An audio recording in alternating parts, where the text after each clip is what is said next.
Hello graphers, ఎలా ఉన్నారు? I hope you all doing well and welcome to learn photography with Karan. ఇక్కడ మనం ప్రతి ఒక్క టాపిక్ చాలా క్లియర్గా డెప్త్గా నేర్చుకుంటాము. అండ్ మన first topic the exposure triangle.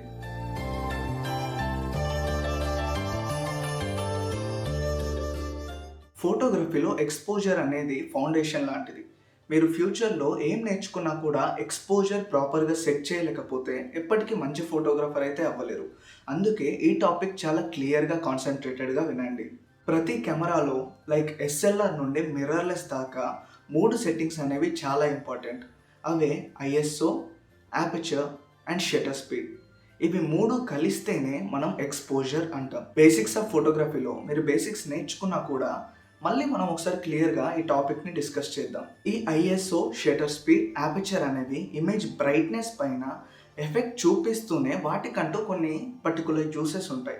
So first మనము ఈ 3 సెట్టింగ్స్ గురించి నేర్చుకొని ఆ తర్వాత ఎక్స్పోజర్ గురించి నేర్చుకుందాం. సో మనం ఫస్ట్ సెట్టింగ్ ఐఎస్ఓ. ఒక ఇమేజ్ ఎంత బ్రైట్నెస్తో మనం క్లిక్ చేయాలి అని కెమెరాతో చెప్పడమే ఐఎస్ఓ సెట్టింగ్. అండ్ ఒకవేళ మనము మధ్యాహ్నం టైంలో ఫోటో తీసామనుకోండి, కొందరు తీసినప్పుడు ఇమేజ్ కంప్లీట్లీ ఓవర్ బ్రైట్నెస్ అయిపోతుంది, బర్న్ అయిపోతుంది. అలాంటి టైంలో మనం ఐఎస్ఓ వాల్యూని తగ్గించినట్లయితే మనకి కెమెరాలోకి తక్కువ లైట్ వెళ్ళి ఇమేజ్ అనేది ప్రాపర్గా క్లిక్ అవుతుంది.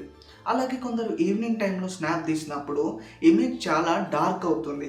అలాంటి టైంలో మనం ఐఎస్ఓ వాల్యూని పెంచినట్లయితే కెమెరాలోకి ఎక్కువ లైట్ వెళ్ళి మనకి ఇమేజ్ అనేది మళ్ళీ నార్మల్గా కనిపిస్తుంది. కెమెరాస్లో ఐఎస్ఓ రేంజ్ నార్మల్గా 100 నుండి స్టార్ట్ అయ్యి 30 to 1000 దాకా ఉంటుంది.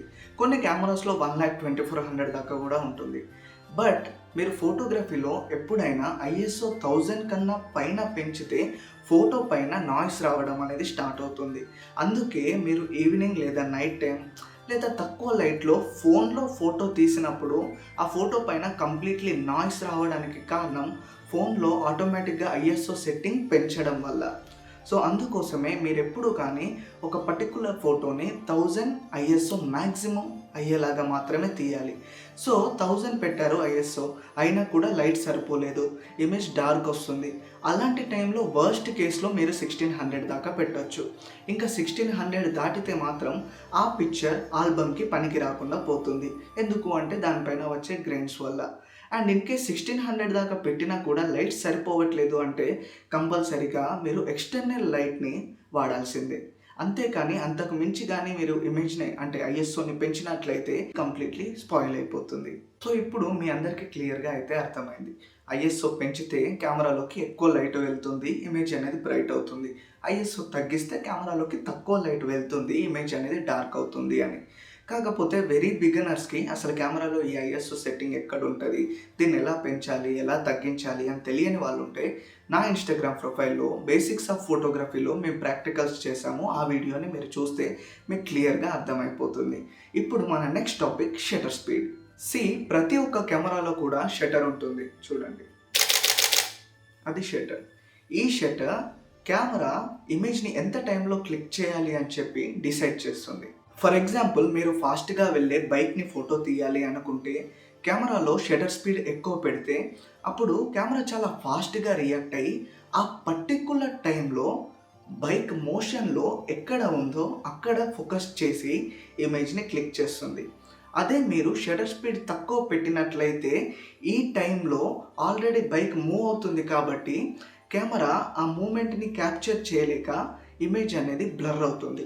ఆ మూమెంట్ని ఎందుకు క్యాప్చర్ చేయలేదు అంటే కెమెరా ఆ ఇమేజ్ స్నాప్ చేయడానికి షటర్ స్పీడ్ తక్కువ ఉండడం వల్ల ఎక్కువ టైం తీసుకుంటుంది. ఈ టైంలో ఆ బైక్ అనేది చాలా దూరం వెళ్ళిపోతుంది కాబట్టి. అందుకే మీరు మూవింగ్ ఆబ్జెక్ట్స్ని అంటే మోషన్లో ఉన్న వాటిని క్యాప్చర్ చేయాలి అంటే షటర్ స్పీడ్ అనేది ఎక్కువ పెట్టాలి. ఫర్ ఎగ్జాంపుల్, వెడ్డింగ్స్లో డ్యాన్స్ చేస్తున్న వాళ్ళైనా లేదా వైల్డ్ లైఫ్లో యానిమల్స్ని మీరు ఫోటో తీస్తున్నా అవన్నీ కూడా మోషన్లో ఉంటాయి కాబట్టి వాటి మోషన్ని మీరు బ్లర్ అవ్వకుండా క్యాప్చర్ చేయాలి అంటే షటర్ స్పీడ్ అనేది ఎక్కువ ఉండాలి. అండ్ ఈ షటర్ స్పీడ్ కూడా ఐఎస్ఓ లాగే ఇమేజ్ బ్రైట్నెస్ పైన ఎఫెక్ట్ చూపిస్తుంది. ఫర్ ఎగ్జాంపుల్, షటర్ స్పీడ్ పెంచితే కెమెరా అనేది చాలా తక్కువ టైంలో స్నాప్ తీస్తుంది కాబట్టి దానిలోకి ఎక్కువ లైట్ అనేది వెళ్ళక ఇమేజ్ అనేది డార్క్ అవుతూ ఉంటుంది. అంటే బ్రైట్నెస్ తగ్గిపోతూ ఉంటుంది. అదే షటర్ స్పీడ్ మీరు తగ్గిస్తే కెమెరా స్నాప్ తీయడానికి ఎక్కువ టైం ఉంటుంది కాబట్టి ఇమేజ్ అనేది బ్రైట్ అవుతూ ఉంటుంది. అందుకే మీరు షటర్ స్పీడ్ని సెట్ చేస్తున్నప్పుడు ఆ సబ్జెక్ట్ యొక్క మోషన్తో పాటు ఇమేజ్ బ్రైట్నెస్ని కూడా మైండ్లో పెట్టుకొని షటర్ స్పీడ్ని సెట్ చేయాలి. అండ్ ఈ షటర్ స్పీడ్ కెమెరాలో ఎక్కడ ఉంటుంది, దాన్ని ఎలా పెంచాలి, ఎలా తగ్గించాలి అనే బేసిక్స్ కోసం సేమ్ బేసిక్స్ ఆఫ్ ఫోటోగ్రఫీలో చూడండి ఇన్స్టాగ్రామ్ ప్రొఫైల్లో. అండ్ ఇది లెసన్ 2. అండ్ నెక్స్ట్ లెసన్ మనము యాపర్చర్ గురించి నేర్చుకుందాం. మనం ఈ ఎంటైర్ కాస్మోస్లో ఏం చూడాలి అన్నా కూడా, లైక్ ఏ ప్లానెట్ని చూడాలి అన్నా కూడా దానిపైన పడ్డ లైట్ టెలిస్కోప్స్ క్యాప్చర్ చేయడం వల్లనే. అలానే మనం ఈ వరల్డ్లో ఏం చూడాలి అన్నా కూడా దానిపైన పడ్డ లైట్ మన ఐ ప్యూపల్ ద్వారా మనకి చూపిస్తుంది. అండ్ ఇక్కడ మనం అనేది కెమెరా అవుతే మన ఐస్ అనేది లెన్స్ అవుతుంది. చూడండి, నేను యాపర్చర్ పెంచుతున్న కొద్దీ లెన్స్ హోల్ అనేది మినిమైజ్ అయ్యి కెమెరాలోకి తక్కువ లైట్ వెళ్తుంది. దానివల్ల మనకి ఇమేజ్ అనేది డార్క్ అవుతూ ఉంటుంది. అదే నేను యాపర్చర్ తగ్గిస్తున్న కొద్దీ కెమెరాలోకి ఎక్కువ లైట్ వెళ్తుంది, ఎందుకంటే లెన్స్ హోల్ మ్యాక్సిమైజ్ అవుతుంది కాబట్టి దానివల్ల మనకి ఇమేజ్ అనేది బ్రైట్గా కనిపిస్తుంది. ఐఎస్ఓ అండ్ షటర్ స్పీడ్ అనేది మనకి కెమెరా సెట్టింగ్స్ అవుతే యాపర్చర్ మాత్రం మనకి లెన్స్ సెట్టింగ్. ఒక్కో లెన్స్లో ఒక్కో యాపర్చర్ రేంజ్ ఉంటుంది. అండ్ యాపర్చర్ని మనం మెయిన్లీ డెప్త్ ఆఫ్ ఫీల్డ్ కోసం యూస్ చేస్తూ ఉంటాం. డెప్త్ ఆఫ్ ఫీల్డ్ అంటే చాలా సింపుల్ అండి, బ్యాక్గ్రౌండ్ని బ్లర్ లేదా ఫోకస్లో ఉంచడం మన భాషలో చెప్పాలి అంటే. అండ్ ఇంకొకటి ఏంటి అంటే, మీరు అపర్చర్ని కనుక పెంచుతున్న కొద్దీ మనకి మనం ఫిట్ చేసిన ఫ్రేమ్లో ఎక్కువ పార్ట్ అనేది ఫోకస్డ్గా ఉంటుంది. అందుకే ఎవరైనా మంచి మంచి సీనరీలను కానీ ఫోటో తీయాలి అనుకున్నా, వీడియో తీయాలి అనుకున్నా కూడా అపర్చర్ని ఎక్కువ పెడతా ఉంటారు. అప్పుడు వాళ్ళకి ఆ కంప్లీట్ ఫ్రేమ్ అనేది ఫోకస్డ్గా ఉంటుంది. అండ్ అపర్చర్ని మనం తగ్గిస్తున్న కొద్దీ మనకి ఓన్లీ మనం ఏం చేసిన పాయింట్ మాత్రమే ఫోకస్లో ఉండి దాని వెనకాల ఉన్న బ్యాక్గ్రౌండ్ కంప్లీట్లీ బ్లర్ అయిపోతూ ఉంటుంది. అందుకే పోర్ట్రేట్స్ ఎవరన్నా తీస్తున్నప్పుడు అపర్చర్ అనేది తక్కువ పెడతారు. అప్పుడు ఓన్లీ ఫేస్ మాత్రమే ఫోకస్డ్గా ఉండి బ్యాక్గ్రౌండ్ కంప్లీట్లీ బ్లర్ అవుతుంది కాబట్టి. సో మనము depth of field and image brightness రెండింటిపైన అపర్చర్ ఎఫెక్ట్ చూపిస్తుంది కాబట్టి రెండు మైండ్లో పెట్టుకొని అపర్చర్ని పెంచడం తగ్గించడం చేసుకోవాలి. అండ్ అపర్చర్ ఎక్కడ ఉంటుంది లెన్స్లో, దాన్ని ఎలా చేంజ్ చేయాలి అండ్ దాని ఎఫెక్ట్ ఎలా చూపిస్తుంది అనే ప్రాక్టికల్స్ ఆల్రెడీ మనం బేసిక్స్లో చేసాము. సో ఇన్ కేస్ ఎవరైనా అది కూడా చూడాలి అనుకుంటే దెన్ మీరు నా ప్రొఫైల్లో చూడొచ్చు. ఇప్పుడు మన actual topic, the exposure triangle. మనకి ఐఎస్ఓ తగ్గిస్తే లైట్ తగ్గుతుంది అని తెలుసు, ఐఎస్ఓ పెంచితే లైట్ పెరుగుతుంది అని తెలుసు. అండ్ అలాగే మోషన్లో ఉన్నదాన్ని షటర్ స్పీడ్ పెంచాలి అని తెలుసు. అండ్ అలాగే షటర్ స్పీడ్ పెంచినట్లయితే ఇమేజ్ అనేది డార్క్ అవుతుంది అని కూడా తెలుసు. అండ్ డెప్త్ ఆఫ్ ఫీల్డ్ కోసము మనము అపర్చర్ని తగ్గించాలి అని తెలుసు, బట్ అపర్చర్ తగ్గిస్తే ఎక్కువ లైట్ అనేది కెమెరా తీసుకుంటుంది అని తెలుసు. సో ఫోటోగ్రఫీలో మీరు ఆ పర్టికులర్ టైంలో ఏం ఫోటో తీస్తున్నారో, ఆ పర్టికులర్ టైంలో మీకు ఏం సెట్టింగ్ ఇంపార్టెంటో ఆ సెట్టింగ్ని ముందు సెట్ చేసి మిగతా రెండు సెట్టింగ్స్తో లైట్ డిఫరెన్సెస్ని మనం మేనేజ్ చేసి మంచి స్నాప్ తీయడమే ది ఎక్స్పోజర్. అండ్ దీన్నే మనము ది ఎక్స్పోజర్ ట్రయాంగిల్ అంటాము. ఇప్పుడు కొన్ని ఎగ్జాంపుల్స్ చూద్దాము. ఇప్పుడు మీరు స్క్రీన్ పైన చూస్తున్న ఈ పర్టికులర్ ఇమేజ్లో అతను అపర్చర్ పెంచాడు. ఎందుకు అంటే అతను ఓన్లీ కపుల్ మూమెంట్ని మాత్రమే కాకుండా వాళ్ళ ఫ్యామిలీ మెంబర్స్ ఎక్స్ప్రెషన్ని కూడా కవర్ చేయాలి అనుకున్నాడు, ఫోటోగ్రాఫ్ చేయాలి అనుకున్నాడు. సో దానివల్ల అతను అపర్చర్ పెంచినప్పుడు ఏమవుతుంది, ఆటోమేటిక్గా ఇమేజ్ అనేది డార్క్ అవ్వాలి.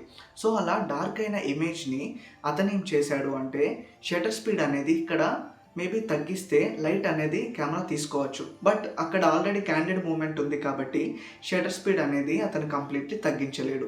ఎందుకు అంటే వాళ్ళు ఆల్రెడీ మోషన్లో ఉన్నారు కాబట్టి ఇమేజ్ అనేది బ్లర్ అవ్వచ్చు. సో అలాంటి టైంలో అతను షటర్ స్పీడ్ కూడా 160, 200 ఆ రేంజ్లో పెట్టుకొని అండ్ తగ్గిన లైట్ని మాత్రం ఐఎస్ఓతో మేనేజ్ చేశాడు.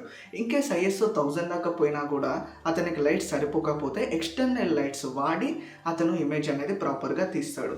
సో ఇక్కడ అతనికి ఇంపార్టెంట్ పాయింట్స్ అనేది, ఒకటి అపర్చర్, ఎందుకంటే వాళ్ళందరూ ఫోకస్డ్గా ఉండాలి. రెండు షటర్ స్పీడ్, ఎందుకు అంటే వాళ్ళందరూ మోషన్లో ఉన్నారు కాబట్టి. సో ఇక్కడ అతనికి రెండు ఇంపార్టెంట్ పాయింట్స్ ఉన్నాయి కాబట్టి రెండింటి వల్ల తగ్గిన లైట్ని అతను ఐఎస్ఓ పెంచి మేనేజ్ చేశాడు. ఈ పర్టికులర్ ఇమేజ్లో టైగర్ ఆల్రెడీ మోషన్లో ఉంది కాబట్టి ఫోటోగ్రాఫర్కి ఏం అవసరం అంటే ఇక్కడ షటర్ స్పీడ్ అనేది అవసరం. సో అదంతా స్పీడ్గా ఉంది కాబట్టి షటర్ స్పీడ్ కూడా 250 to 300 ఆ రేంజ్లో ఉండాలి. సో షటర్ స్పీడ్ ఆ రేంజ్లో పోయింది కాబట్టి ఇమేజ్లో ఆటోమేటిక్గా మనకి డార్కెన్ అవుతుంది. సో ఇమేజ్ బ్రైట్ చేయడానికి అతనేం చేసి ఉండొచ్చు, అపర్చర్ అనేది తగ్గిస్తాడు. అందుకే ఇక్కడ అపర్చర్ తగ్గించడం వల్ల ఇమేజ్‌లో మీరు చూడొచ్చు బ్యాక్‌గ్రౌండ్ అనేది కంప్లీట్‌లీ బ్లర్ అయింది. అండ్ ఇక్కడ అపర్చర్‌ని తగ్గించడం వల్ల లైట్ వచ్చింది. ఇన్‌కేస్ అది ఈవినింగ్ టైమ్ అనుకోండి, లైట్ సరిపోలేదనుకోండి, అప్పుడు అతను ఐఎస్ఓ 1000 దాకా పెంచొచ్చు. ఆర్ ఎల్స్ ఇన్‌కేస్ ఆ ఫోటో మరీ ఇంపార్టెంట్, ఇంకా వేరే ఏ లైట్ సోర్స్ లేదు అంటే 1600 దాకా కూడా వెళ్ళొచ్చు ఐఎస్ఓ. సో ఈ విధంగా అతనికి ఇక్కడ షటర్ స్పీడ్ ఇంపార్టెంట్ కాబట్టి షటర్ స్పీడ్ పెంచితే తగ్గిన లైట్‌ని అపర్చర్ తగ్గించి, ఐఎస్ఓ పెంచి ఒక ప్రాపర్ లైట్ సెట్టింగ్ అతను చేశాడు. ఈ ఫోటోని మీరు చూసినట్టయితే ఇది పోర్ట్రేట్ కాబట్టి అతని అపర్చర్ అరౌండ్ 1.4, 1.8 ఆ రేంజ్‌లో పెట్టుంటాడు. అయినా కూడా నైట్ టైం కాబట్టి అతనికి మేబీ లైట్ అనేది సరిపోకపోతే అతని ఐఎస్ఓ అనేది 1000 దాకా పెంచి ఉండొచ్చు. అండ్ ఐఎస్ఓ 1000 పెంచినా కూడా లైట్ సరిపోకపోతే మనకి నార్మల్గా షటర్ స్పీడ్ అనేది 125 కన్నా తగ్గుతున్న కొద్దీ ఫోటోగ్రఫీలో ఇమేజ్ అనేది బ్లర్ అవుతూ ఉంటుంది, చిన్నపాటి మోషన్స్కి కూడా. సో అలాంటి టైంలో అతను మోడల్ని కంప్లీట్‌గా కదలకుండా అలానే సేమ్ పోజ్‌లో ఉండమని చెప్పి, ఇతని చేతిలో కెమెరా కూడా షేక్ అవ్వకుండా, కదలకుండా కెమెరాని ట్రైపాడ్ పైన పెట్టి షటర్ స్పీడ్ 125 కన్నా కూడా తగ్గించొచ్చు. లైక్ 50, 30, 40 ఆ రేంజ్‌లోకి. సో ఇలాంటి టైంలో మీకు అక్కడ మోడల్ కదలదు, ఇక్కడ కెమెరా కదలదు కాబట్టి సో కెమెరా ఎంత టైం తీసుకున్నా కూడా షటర్ క్లిక్ చేయడానికి ఇమేజ్ అనేది ఫోకస్డ్‌గా వస్తుంది. సో ఈ టెక్నిక్ యూజ్ చేసి అతను ఇలాంటి పర్టిక్యులర్ పోర్ట్రేట్ షాట్స్‌ని తీసుండొచ్చు. సో మీరు కూడా ముందు ఏ ఇమేజ్ తీయాలి అన్నా కూడా మీకు ఏ సెట్టింగ్ అనేది ఇంపార్టెంట్ అని ముందే తెలుసుకోవాలి. లైక్ మీకు అపర్చర్ ఇంపార్టెంటా, లైక్ డెప్త్ ఆఫ్ ఫీల్డ్ ఇంపార్టెంటా, షటర్ స్పీడ్ ఇంపార్టెంటా, మోషన్ ఇంపార్టెంటా, లేదా ఇమేజ్ లైటింగ్ అనేది ఇంపార్టెంటా, లైక్ ఐఎస్ఓ ఇంపార్టెంటా. ఈ 3 సెట్టింగ్స్‌లో మీకు ఏ సెట్టింగ్ ఆ పర్టిక్యులర్ టైంలో ఇంపార్టెంట్ అని ముందే తెలుసుకొని మిగతా 2 సెట్టింగ్స్‌తో లైట్ అడ్జస్ట్‌మెంట్ చేయాలి. దీన్నే మనం ఎక్స్‌పోజర్ ట్రయాంగిల్ అని అంటాము. ఇవన్నీ నేను బేసిక్స్ ఆఫ్ ఫోటోగ్రఫీలో చెప్పినా కూడా మళ్ళీ ఇదే టాపిక్ ఎందుకు చెప్తున్నాను అంటే, ఈ ఎక్స్‌పోజర్ ట్రయాంగిల్ కనుక మీరు కంప్లీట్‌లీ ప్రోగా సెట్ చేయలేకపోతే ఫ్యూచర్లో చాలా ప్రాబ్లమ్స్ అనేది ఎదురవుతాయి. సో అందుకే నేను మళ్ళీ క్లియర్గా చెప్తున్నాను. అండ్ ఇంకొక టాపిక్తో నేను మళ్ళీ ఇంకో వీడియోలో చెప్తాను. అండ్ నెక్స్ట్ టాపిక్ గురించి అప్డేట్స్ కోసం అండ్ ఎవ్రీథింగ్ కోసం కూడా మీరు నా ఇన్స్టాగ్రామ్ ప్రొఫైల్ని ఫాలో అవ్వచ్చు. ది కరెన్స్ ఫోటోగ్రఫీ అని ఉంటుంది, కింద డిస్క్రిప్షన్లో లింక్ కూడా పెడతాను. అండ్ ఈ పర్టిక్యులర్ ఛానల్ కానీ ఈ వీడియో కానీ మీకు నచ్చినట్లయితే మీ ఫ్రెండ్స్తో షేర్ చేయండి. ఎవరైనా సబ్స్క్రైబ్ చేయని వాళ్ళు ఉంటే ప్లీజ్ సబ్స్క్రైబ్ చేయండి. Thank you so much.